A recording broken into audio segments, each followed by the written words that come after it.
I don't think I need to give you any kind of statistics to tell you about the reality that parents are really concerned with their children's screen time addiction.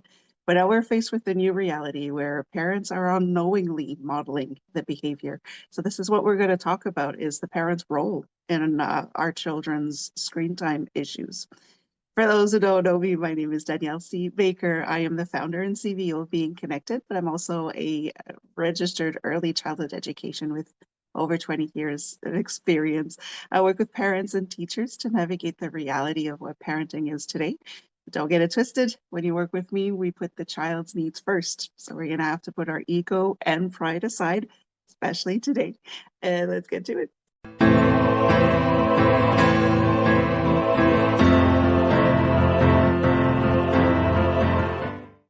Hello, hello, hello, and welcome to the Talk to Danielle podcast. I am your host, Danielle C. Baker.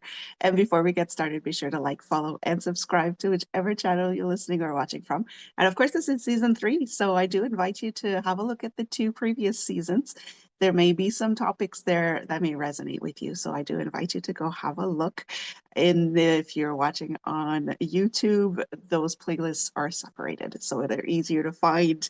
So we're going to jump right in today. Of course, a huge topic, especially nowadays, is screen time. And how do we get our kids to get off their devices?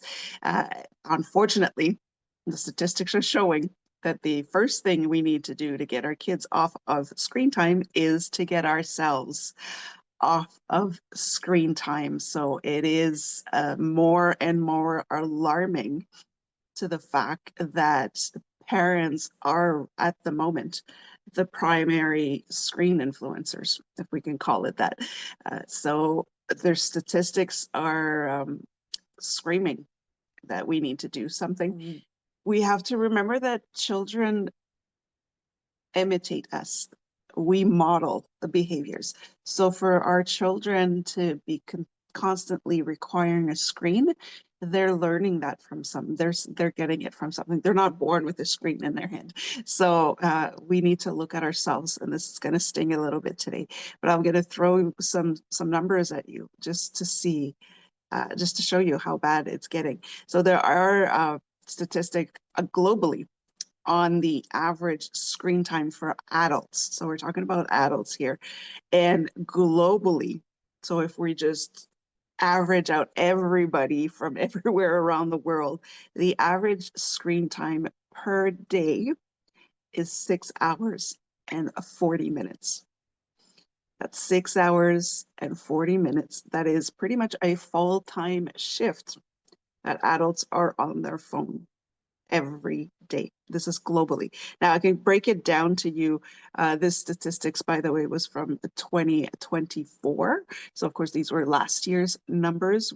Obviously, we don't have this year's numbers, but when I was digging into that, it looks like we're actually going to be going higher for 2025. So we do need to address this issue. It is quite important. And so far, I'm going to give you statistics for this year. So far in 2025, I've kind of I'll give you the top 3 countries with the highest screen time and then the lowest screen time. So for the highest screen time, we have South Africa at 9 hours and 40 minutes a day, Brazil at 9 hours and 9 minutes a day, and the Philippines of 8 hours and 52 minutes a day. And so in some instances, this is screen time that does not involve work. So we're looking at people pulling in overtime on screens. That doesn't even include work. Now, for the least amount of screen time, the winner is Japan with 4 hours and 9 minutes a day. Denmark is 5 hours and 10 minutes, and Greece, 5 hours and 21 minutes. That's pretty alarming. Now, I am in Canada, so I figured I would throw some North American statistics for you as well. So the USA, uh, they can only give us ranges for North America. Okay, so bear with me on this one. For the US, we're looking at anywhere from 7 hours to 12 and a half hours of screen time. Canada, we're looking at about 6 hours to, again, it'll go up into the 12 hours.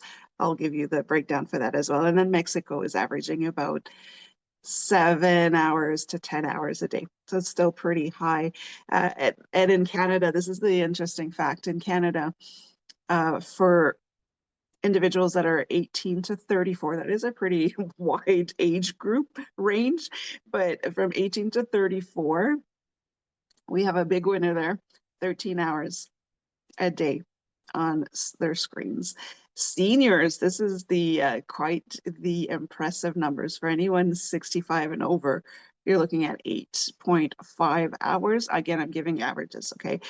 And the most alarming. So our seniors are spending a lot of time on their screens, and I'm going to touch on that a little bit because it does have to do with connection again. So we have our seniors who are now, instead of socializing with human beings, they're socializing with their screens. And children, young children, are averaging 4 hours a day on screens. And that's just leisure because they're not involved with work most of the time. So just for fun, we're letting our children spend 4 hours a day on screens, and sometimes it's more than that. So these are really, really, really alarming statistics. And then if we're looking at the adult side of things, when we're looking at 6 hours a day, 13 hours a day, being on our phone, that downtime with our phone is not a hobby. It is not a downtime. It's not a pastime. It is a lifestyle. So if you catch yourself saying that you don't have time to go to the gym, that you don't have time to meal prep, that you don't have time to do extra activities with your children, or that you don't have time to really take care of yourself, you have to admit now, depending on what your number is, and we're going to talk about that in a little bit, your phone is your lifestyle. Your phone is your health regimen. Your phone is your parenting style. And so we really need to take that into consideration. We really need to uh, get real with this. We are constantly on our children's case for being on the screen for too long. But if we look back and see at what they're seeing from us, we don't have to look very far to find out where they're getting it from. Now, it is a lifestyle choice, and it is a choice that has some really long lasting consequences. And this is what I'm going to go over right now with you. Now, this harsh reality does have quite an impact on our children. And a lot more people are talking about it. We need to talk about it a lot more. I'm going to run you through some of the main reasons why our time on our screens has a huge negative impact on our children and the newer generations. The first one being reduced face-to-face connection. Now, this has I've done another podcast on this. I've been a guest on a podcast for that as well. Those face-to-face interactions, especially in the first 2 years of our child's life, and it's actually the first year. The first 2 years is very important because this is where our children are developing their social skills. Before they can even talk, before they can even move, they are absorbing what we're teaching them in terms of how to interact with another person. We are their first social circle. And so if we're thinking that, oh, they're babies, they can't talk, so I don't need to be in their face all the time. So if whatever there is that they're doing and they're watching you and you're on your screen, you're teaching them that that screen is more important than they are. So that face-to-face connection and the lack of, especially in the early years, has a huge impact on the emotional bonding. First of all, as a parent, you need to have that bonding, right? So you're removing that from that relationship with your child. So there's the emotional bonding, there's the attachment security. Children, when they're very young, need to feel a sense of security, and they will bond or attach to the adults that do make them feel safe. So if you're not there with them, cooing and gurgling with them, or to actually have a conversation with them when they're talking to you, to look at them straight in the eyes and pay attention to what they're telling you, even if they're just rambling on. that does create attachment issues later on in life. It also is very, very alarming in terms of the overall development of the child, but specifically the language and reading skills. So, in order for a child to be able to read and write easily when they go into school, they need to have rich vocabulary. They need to learn many, many words and many ways of putting these words together. So, if we're removing that face-to-face interaction, where now there's no two-way conversation, where they're talking, you're talking back, they're talking, you're talking back. That interaction, that exchange doesn't exist when you have screen time. You're removing that from their chance of developing. So we now find children with very little vocabulary when they're coming into school, which will affect how they can process reading and writing. So it has a huge impact on our children's overall. And we're also talking about physical time, of course, if they're sitting or laying down on the ground instead of moving around, that does have an impact. And children are not going to go and play by themselves. They need you for that. So if you're on your screen, it takes away from their physical development, their emotional development, their cognitive development. So we're really messing up our kids right now with the screen time. We need to do something about it. The most important thing in terms of negative impact is that because we have the screen in our hand all the time, we're always looking at a screen. We could be with our family, but the TV is on. We have tablets, we have all of this. We're not interacting with each other. We are telling kids that they are not important. That's the overall message, and it's not our intention. It is clearly an unintentional thing, but it is what it is. We are teaching our kids that parents value screens more than their own children. So that does have an impact on it. There was actually a research with UCLA where extended screen time meant lower emotional recognition. So our children are not able to process their emotions. They don't know how to handle their emotions. So there's an issue there for later on with their interactions with other people, with their relationships, and just their overall interactions with other people. So it does have a huge impact. So just remember that every time you have the phone in your hand, you're basically telling your children that my screen is more important than you. And that is a hard pill to swallow. Another thing you need to realize that it's even if you are making the effort to not be on your phone when your child is interacting with you, but just the fact that you have the phone next to you, just on the table there. So you could be having family dinner, no screen at the table, but the phone is right there next to you. You're teaching your child that you're waiting for something more important to come up. So be mindful. Make sure the phone is nowhere near you. Make sure the tablet is nowhere near you. The interaction with your child is more important than whatever notification you're going to get. So do please remember that even if you're not on the phone or the screen, the fact that it's just sitting there next to you is sending that unconscious message to your child that whatever you're going through right now will be taken away as soon as this starts buzzing. And that is more important than they are. We're looking at the fact that parents or adults in general, because this works for grandparents as well. Don't forget our seniors are spending 7 hours a day on their phone.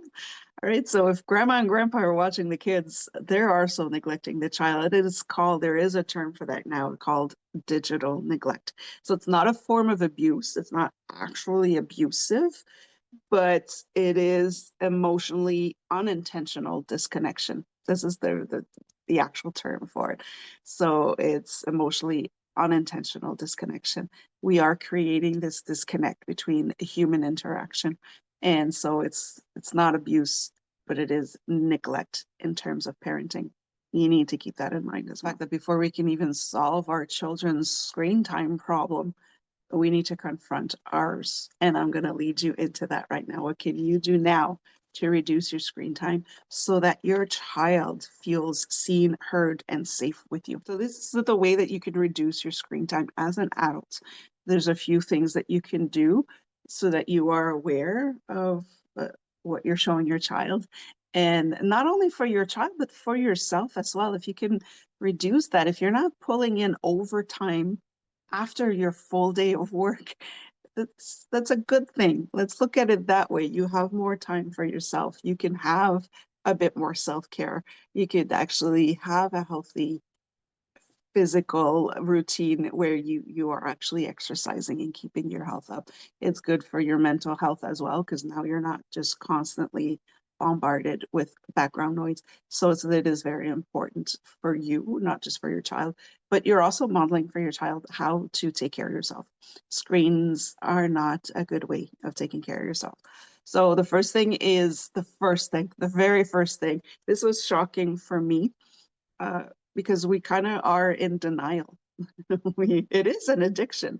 We're in denial of our problem, and we'll find all sorts of excuses. My primary excuse is that I need my phone to run my business, right? So the first thing you need to do is be aware of how much you're actually using your screens and what are you using them for. So it really, before you can take any form of action, is be aware of what your stats are.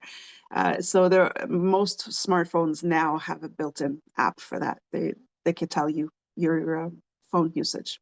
And so you could find out exactly what your daily screen time is and where you're spending it, where you're spending those hours. So know your number. That's really what it comes down to. Know your number. What's your number? Earlier this year, I was going through quite a bit with my book and my business. So, of course, I was on the phone a little bit more. There was a lot of interaction going on.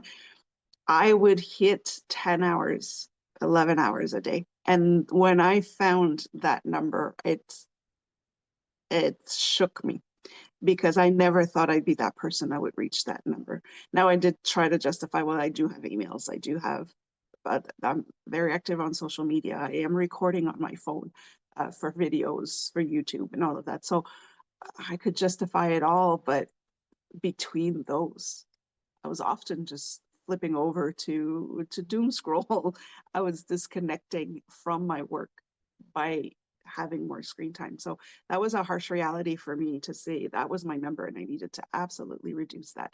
One way that I did that is, from now, as much as I can, unless I'm traveling, is anything that's work related now, business related, is on my laptop, not on my phone, so that I don't have any of the social media apps on my laptop. It's just business. And if I'm recording, or if I'm editing videos, or creating my posts for the month, it's on my laptop. So now I know that this is work related, and I try as much as possible to restrict my phone time for just leisure stuff. It does help. I mean, it's not perfect, because sometimes I am on the road and I need to work things out, but it does lead to the next thing that you could do after you know your number, is to set intention based screen time versus passive scrolling. So set intention screen time. What am I using my screen for, as opposed to just passive scrolling, right? Just wasting your time. So once I knew my number, and once I figured everything that's work related is going to be on my laptop, whenever I would reach for my phone now would be, oh, is this work related? Because if it is, I need to switch over to my laptop. And so it kind of clicked in my brain there that, okay, work is on the laptop. That's my official work related income making screen time. Whereas everything else on my phone is what's taking away from everything else. So that does help, but be intentional with your screen time. Why am I using my phone right now? Why am I logging on to Netflix right now? So you set your intention. It does help a little bit. If you do want to just kind of scroll through social media, catch up on some texts or DMs, that's fine. But set an intention to say, okay, that I'm spending the next 30 minutes here. Set a timer. It helps a lot to reduce. It will be frustrating at first. It is an addiction. So now you're taking that time away from yourself. It is frustrating to be like, that was too fast. I need more, or if you're starting to binge watch on Netflix, it will get frustrated, but set your intention to say, okay, I'm cutting that down by half. I'm cutting it down by an hour a day to start. Uh, Set your intentions. Uh, for families, this is very helpful, is if you set phone-free zones or times. So in the common area, like a family room or a living room, there are no phones allowed. The phones stays somewhere else. So now you really are interacting. Those phone-free times could be, of course, mealtime. Set it an hour when you wake up. You go an hour without your phone or your tablet or your whatever, and then an hour before bedtime. This helps a lot, especially with children, to kind of calm down, to calm the head. There's a lot of stimulation that comes from looking at a screen, and those are known facts for yourself as well. The screen light does affect your sleep patterns. So for your health and for your child's health, you want to be able to cut that out. If you can't do an hour, start with half an hour. If you can't do half an hour, start with 10 minutes, but increase that number as you go. You're not looking for perfection here. You're looking for improvement. So set those times, stick to it. You are modeling the example. You are the screen time influencer. So make sure that you are not, if you set those phone free zones or times, make sure that you are sticking to it and you are consistent, and don't be looking for excuses for why you have to break the rules, and accept the fact that your kids will call you out on it. That means you're teaching them something. The other thing that you could do as well is get your kids involved in the decision making of that. To say, okay, we want to spend more time together. We want to play together. So what do you think? Should it be before, after? You know, how much time do you think it should be? How do we do this? Get them involved. They will take it more seriously as well. Another thing that you can do is this is actually very important for two reasons. It's, first of all, it moves you from actually setting the example for your child without being the police. You're not constantly nagging them about the screen time, but it's just something that will get more success with your results. And it's not to just full out remove screen time, but you want to replace screen time with connection time. So don't just leave a void. We're taking the tablets away and now you're just kind of staring at the wall. That's not going to work. You're going to get behavioral issues. You're going to get meltdowns. Don't forget that your child was born into this lifestyle, right? They've always heard the TV in the background. They've always heard reels playing in the background as you're scrolling. So this is their life. You've created that life for them. So just removing it out of the blue will destabilize them quite a bit. So don't just remove it, but replace it with something else. So that connection time is much more important. Replace it. If you used to watch an hour of TV shows with them, replace that time with other activities. It could just be a 10-minute conversation with your child, something that they probably have never had before.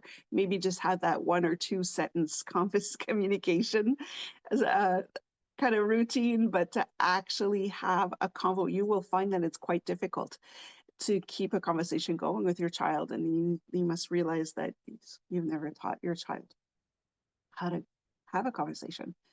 So you can't expect them to be able to do it right away.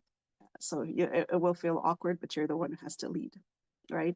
So replace that time with a conversation. You could read together. Again, we are giving our children the opportunity to develop more words, more vocabulary, which means that it'll be easier for them to learn how to read and write later on. So we are increasing the number of words that they know. We're increasing how they can put those words together in different forms to create different meanings to them. It's very important. Playtime, active play, get moving. If you don't have time to work out, hanging around with your child for 20 minutes is quite the workout. So be active. They need it. You need it. So it is very, very healthy for you to do that as well. Share hobbies together. It could just be a puzzle. It could be painting. It could be, there's so much stuff. You know your child, every child is different. You do science experiments, you could build stuff. Building a blanket fort, honestly, is a classic. You could use that fort to read a book together later on. It's things that you can't do with your phone. So just think about those kind of activities that you could do with your child instead of being on the screen. And you will find that eventually you just won't need that phone anymore. These are all examples that sound really great, right? Everything works in theory, but don't forget we are addicted to our screens. Our children are addicted to our screens, so it could be difficult. So if you find that you do need extra help, it's not sticking, you're having a hard time, your child is having a hard time, there's some extra things that you can do. And one of them is called, it's what I would say is creating friction. So it is too easy to reach for a phone. Sometimes you do it without even realizing it. So we are starting the day without our phone, and next thing you know, it's in our hand. And we're like, what? How did that get there? Right? So kids do the same. They're just walking around with a tablet. They're not even using it. The tablet's off, but they're just holding it like a security blanket. It can be difficult, and we're not actually aware of that we're doing it. So creating friction is something where you're making it even harder for you to have a look at your screen. So it would be turning off all of your notifications. Those emails are not that important when it comes to your child. Okay? You're not getting paid extra if you're at home not answering emails. Set times when you will answer your emails. So say, okay, I'm going to do it once in the morning and once after lunch, or, maybe the last hour before the end of the day so you can catch up on those last minute little details. So people are not waiting for you until tomorrow, but set those times to maybe checking your emails twice a day as opposed to every time one comes through, because it also takes you away from the work that you're supposed to be doing. So set some times where you're only uh, going to look at those emails and catch up to them. Block that into your schedule on a daily basis. I've worked with one of my mentor. I'm blown away by this, and I just really want to um, get to that eventually. But uh, he would start off with answering emails once a week. So he got himself to once a week, and now I think it's even once every other week. So he just really got that down where he's not he doesn't run his business on emails, uh, and the emails don't run him. So I thought that was pretty impressive. I'm not there yet, but I am working. I am now working at maybe once or twice a day that I will be checking my emails. So do that. Turn off all notifications. You don't need to know, especially if you're in a group chat, you don't need to get those 9 pings in the span of 30 seconds. It takes away from your attention. If you're having a great conversation with your child and you're just hearing that bing, bing, bing, it's cutting that quality time with your child. And again, you're teaching your child that is more important. And now they're just bothering you. So turn all those notifications. You really don't need it. I only have mine for my family members because I know they only contact me if there's an emergency. So if I hear that bing and I have a specific ringtone for that, I know that something's up. Uh, Aging parents that are not very healthy, I keep that notification so that I know that if my brother or my sister contact me, then there's something there. Delete all of the apps that you are addicted to, right? Or keep them off of your home screen, and so that you actually have to do extra steps to get to it. We're getting lazy. We're not going to do it. But if there's those social media apps, just take them off your device. You don't need them. There's other ways to get to them. But if they're really if you're on Facebook for 6 hours a day, delete it, right? Uh, Delete it. Unless Facebook is paying you for it, you shouldn't be on there for that long. That's the way you should be looking at it right now. So 6 hours you could have been spending with your child to build that really strong connection with them. So delete the apps that are you're most drawn to, and allow yourself to go on those specific times. It helps a lot. Grayscale your phone. That's going to help as well. So there's specific times where you're not even getting anything anymore. Um, that helps a lot. So this is what you could do if you really find that you're struggling with being consistent and disciplining yourself and moving away from your addiction. It is an addiction, so you need to go through the steps. One of the most important things that you need to do in order to get yourself off the phone or off any of your devices, is to anchor an identity shift, right? So this is where you need to look at yourself as, I am a present parent, not a scrolling parent, right? Because if you're spending 6 hours a day on your phone, you are a scrolling parent. That is your parenting style. So anchor that into you, that you are a present parent, not a scrolling parent. So every time you reach for a device, just keep reminding yourself, no, I am a present parent, and put that thing down. So now you are focusing on your child and what they're telling you and focusing on that time with them. It's doing that, all of those little tips that I've given you, it really does improve the time that you have with your child, where you're not just going, well, how was your day? Whatever. They're on this, they're not even paying attention to you. It will create quality time with your child. And the other thing too, if you're not convinced with all of this, you get fewer meltdowns. Your child is having meltdowns or tantrums because they're not getting attention from you, or their needs are not being met, or they don't know how to self-regulate. You can only work through those when you are present with them and model it for them. So by reducing your screen time, you are spending that time to help your child regulate their emotions. A lot of those emotions won't exist anymore because now they realize that they are important to you, right? And they're not learning that the only way that they can get your attention, or to get you to move away from your screen, is by throwing things around the room. So this will help quite a lot. The other thing too is meltdowns. Usually there are warning signs hours before they start. Your child is non-verbally telling you that something isn't right, and we just keep ignoring it because we're busy somewhere else. So you're going to be able to catch those little cues that your child is telling you that they're about to throw a fit, and you can stop it before it starts. So that will help you as well. So now now that we've gone through the harsh reality of what is your number, right? So find out your number, find out where you actually want to get to, which number you want to get to, and how to intentionally use your screens, and then how to put yourself in check, and how to help you reduce your screen time. Now we can move on to how we can reduce our children's screen time. We can't start with our kids because we're modeling the behavior. So you got to check with you first. You got to put you in check, and then we can put your kids in check. So this is what you can do to guide your kids to reduce screen time. They are pretty effective, but again, you need to put yourself in check first. So you need to you need to lead. You need to be a leader, not the police, right? So as a leader, again, through your examples, you're showing them, you're modeling the behavior. You're telling them, oh, you know what? I've been on this phone for too long. Let's put that in the room, and I'm all in right now. So that's what a leader does. Instead of playing the police, where it's like, put your tablet down. If you don't do this, I'm going to take the tablet away. If you don't do this, I'm going to take your phone away. If you, right, no more screen time for the next 3 weeks. All of that, that's the police, and it doesn't work. It doesn't work. You know that, because after the half an hour, your kids are driving you crazy and you just hand it back to them. So be a leader. This is what a parent is a leader. You need to lead your child into healthy habits. So show it by example, not by being a tyrant in the process.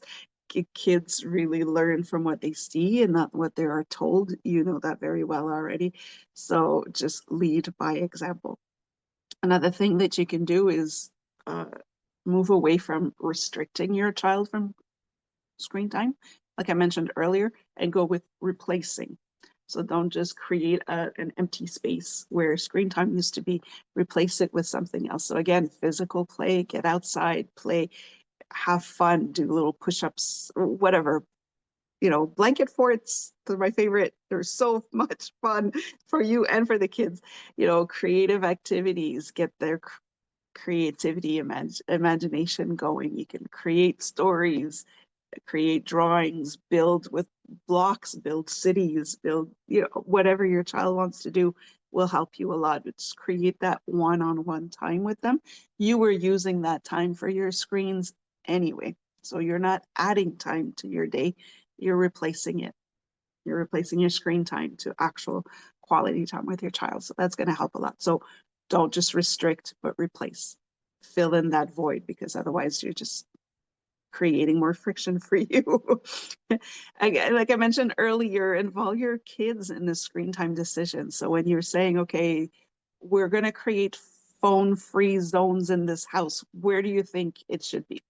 So have them decide which rooms should be phone-free, and that will help them and not only teach them how to create healthy habits for themselves, but also to feel like they're part of it and they're going to stick to it a little bit better. It helps a lot. um, Spend that time to teach your child about digital literacy and self-regulation. So again, it's not just to say screen times are no good for you. Okay, the kids don't go for that. Explain why screen times are not good for them, and they're going to retain. So explain why too much screen time is unhealthy, instead of just saying, because I said so, the what we used to hear. So explain to them why, and spend that time to explain to them why it's unhealthy. Give them the reasons why in terms of emotional health, psychological health, physical health, and then their time together. Another very important thing, and I mentioned earlier, is celebrate the progress, not the perfection. Okay, you can't be perfect. We're never going to be perfect. There are days where we're just a little lower than usual, and just that disconnect and spending time watching an episode or whatever uh, can help us a little bit to just calm down. It shouldn't, but let's be real. It does happen sometimes. So progress is better. If you're at 7 hours a day of screen time, you're not going to get it down to 1 hour a day by tomorrow. So set yourself to say, okay, well, this week I just want to be 10 minutes better, or half an hour better, or see the progress is actually going to make you want to do better and improve it and get that number to go down. So if you're going all or nothing, next thing you know, you'll be at 11 hours a day as opposed to 7 hours a day. So celebrate the progress and make it fun with the kids to say, okay, how much time have you spent? How much time have I spent? Are our numbers better? Make it a competition. Who's going to be the best one this week? Or today, depending on that child's attention span. When they're younger, you can't wait a week. It needs to be, okay, today, let's see how good we are. So just celebrate those progress, and you'll see that number go down a lot better. So with all of this information, we have to really accept the fact that screen time is now a family system problem. It's not a child problem. The kids are not having screen time problems, because now even our seniors have screen time problems. So it's an overall family system problem. So we have to stop blaming the kids on this. The grandparents, you need to stop blaming the kids on it. You are stuck glued to that TV just as much as they are. So let's work together. Let's address this. This is a family issue now. It's not just a child issue. The child are just imitating us, so it's not their problem, and we're letting it happen. It's not their problem. So let's see it that way. The solution is your leadership. How good of a leader are you? Because as a parent, parent is a leadership role. So it has to come from you. You are the solution. How is your leadership? Your child, if you are setting the example, if you're doing all the right things, your child will just naturally follow. That's what they do. They will follow the parent. So model it to them. Don't forget, it's your leadership. If it's not working, you need to put your leadership in check there. Think of it as reducing screen time is not a punishment. It's reclaiming your life, right? So teach that to your kids as well, that reducing screen time, because they are going to take it as a punishment. They will have a meltdown from it. They will push back because that's all they know. So just keep teaching them that it's not a punishment to reduce our screen time. It's actually, we're reclaiming our lives. We are in control of our lives. We feel better that way. So know that is the most important thing to do. It's not a punishment. Stop using it as a punishment, because you're teaching your child that screen time is life. If you're removing the good things from their lives to punish them, then screen time is a good thing. So move away from that. It's not a punishment. You're reclaiming your life. Okay, we've been sitting down for hours. That's not good for our body. It's not good for our health. It's not good for our mental health. Let's go and play, and go and play together. Not tell them, go play outside and leave them so you can watch your show quietly, but just go out and play with them. Go, if you can't go out and play, then find something in the house that you can do together. You are reclaiming your life. You're not punishing yourself.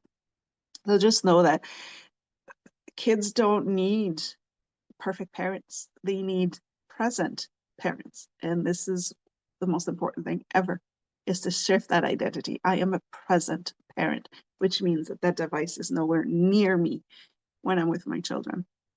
It's not easy, but we need to get there, because clearly we're doing it wrong. We've been doing it wrong for 3 generations now, and it's not going to get better. So we need to do it. If you have any questions, don't hesitate to contact me. I'm here to help.